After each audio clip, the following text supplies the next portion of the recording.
ati koko ndakwinginze nawe unkure muri ano maboko ya mama wawe ansuzugure koko, kandi nabimbwiye yuko nawe muracyakundana, rega nabibonye yabinyeretse mu kavideo. Ubwo umuntu w'umukobwa warabivuze yuko yamufashe video maze arabimwereka. Ubwo wa musore nawe ati sheri koko urabitsinka ko ndagukunda, ivyo byose bakubwira urabona koko byacamwo.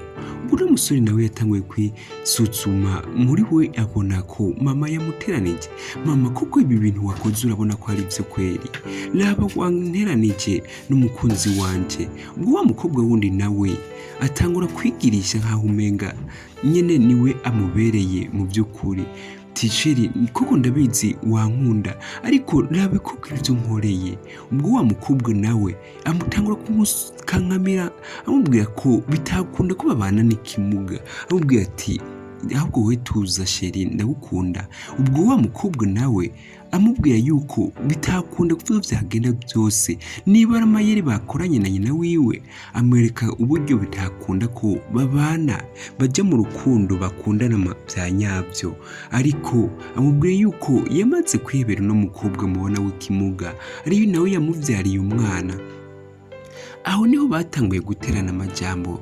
Nshuti yanjye rero murabibona muri kano gakuru k'urukundo, aho uno mumama yari asanzwe akunda uno mukobwa uwakomeye, akumva ari we yamubera umukazana, ariko umusore akavuga ati ntako byacamo kabisa, je uwo ntitwabana, ntibyakunda ko tubana, uwo nikundira ni uw'ikimuga. Muribona ngo aramugaye, ariko je ndumva ko ndamwikundira. Erega urukundo nta mbibe. Aha ni hamwe rero umuntu aca kubwira ko urukundo nta mbibe, nta frontiere, kumwe wumva ko utakunda umuntu ariko hakaboneka ibimenyetso byerekana ko mwategerezwa gukundana ukabyisangamwo. Bimwe abantu batabibaza ko bikunda, ariko kuri uno musore byarakunze. Ivyo mama wiwe yamwipfuriza, ariko umusore kavuga ati ntabwo byakunda, je nifitiye uwo. Ni nako uno mukobwa yamubwiye ati mvira mu buzima, ahubwo je nakubwiye yuko uwo yambyariye umwana ari we nikundira, niwe mukunzi wanje nifitiye ku mutima. Umukobwa ati okay, nanjye rero niba wumva ko utankunda, reka nanjye mbe nagukorera akantu ndakwereke yuko byose bikunda. Ubwo n'umukobwa aba arigumuye. Ubwo umusore atangura kubwira mama wiwe ati mama koko urabona uno mukobwa w'umujinya nk'uwo, giye twari gukubana, twari gukundana tukazoshikira ahantu twisanga mu rukundo, ndabizi neza ko bitakunda. Ibyo ndakubwira byose ntabyumva, ariko wumva ko we uharanira ayo maronko yawe. Ubwo tubona wa mukobwa yuguruye imodoka ati ngaho rero mbe ndabereka ko je ntavyina. Ubwo uwo mukobwa yasubije imodokari, yinjiye mu modokari, sinzi icyo yaragomba kore, mbese aragomba kubereka ibiki. Ubwo wa mumama nawe ajya mu ibarabara kugira ngo abe yamwereka yuko ivyabaye nubwo ari kimuga. No mukobwa ari tayari kuba yamuha urukundo. Umusore akamubwira yuko jewe ndamukunda, ibyo wumva mu matwi yawe nyimba ari byo ujya mukobwa guhendesha, mbese urabona ari biki.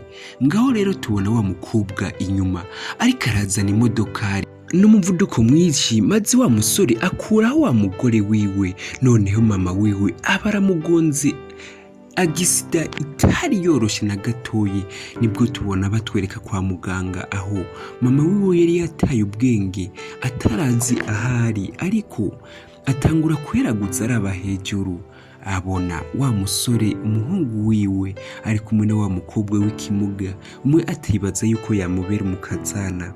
Ubwo batangura kuganira, umusore amubaza ati mama wumva umeze gute? Umukobwa nawe kandi ngaho yumva ko atava impande ya inabukwe, yumva ko abyishimiye. Urukundo rw'uno mukobwa rwari rutangaje cyane, aho no mama we yararira cyane kubera bariko baramubwira uburyo yababaye, uburyo n'amaguru ashobora kuba yagize ikibazo ko atazokongera kugenda. Atangura kumva koko yasaba imbabazi, kuko yaragiye kumera nk'umukazana wiwe. Umugore ari we mupfasoni ngamubona yararize n'umwosoro uramurenga. Ubwo umusore kandi nawe yari afise agahinda. Ese nuno mukobwa kandi yari afise agahinda. bya bindi rero utaba wibaza yuko bidakunda, hamwe bavuga ngo urukira mu kaso rugahitana nyoko. Ubwo uno mukobwa yari amaze kubona yuko byose bikunda, no mu mama kandi akabona ko byose bikunda, yumva ko we akomeye, ko nta kindi kintu na kimwe abuze. Ariko uno mukobwa kuba we atarakomeye bikaba byagenze nk'uku, akagira agisida wa mukobwa umwe yari yishimiye ari nawe yamugonze, yari azi neza ko agiye kugonga uno mukobwa yari asanzwe ari kimuga kugira ngo abe yatahira uno musore mwiza. Ariko yaruciriye mu kase ruhitana nyina, ruhitana rega nyina uno musore kandi ari we inabukwe wiwe, uwo yari kwita ko azoba inabukwe, ariko birangira mugonze. Uno mukecuru yari afise agahinda kenshi ko kubona uwo yari yishimiye ahubwo ari we atumye yaba ikimuga, ari we agiye gutuma aba mu bibazo. Babandi rero tugendana buri munsi bashobora kuba watuma utera imbere canke bagatuma usubira inyuma, cyangwa ugasanga bamwe mugendana nibo batumye urukundo rwanyu rwangirika. Ariko uno mukobwa yaramuhojeje amubwiye ati mama koko wihangane, ndabizi koko biragoye, uru rukundo rwacu rube inyishu ya buri kimwe cyose. Nawe amubwiye ati bana banje ndabahezagiye, numva ndabishimiye. Nshuti yanjye rero kano kaba karuga kuri k'urukundo.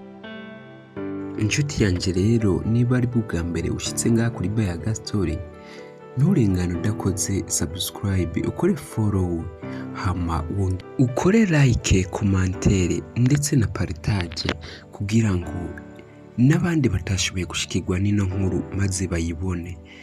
Ndibaza wamaze kubona ibice bitatu byose by'ino nkuru, iki akaba cyari igice cya nyuma cy'ino nkuru. Wihuze n'ibindi bice byose wabonye maze ukore commentaire y'ukuntu ushobora kuba wabonye ino nkuru. Ciao ciao, turabakunda cyane.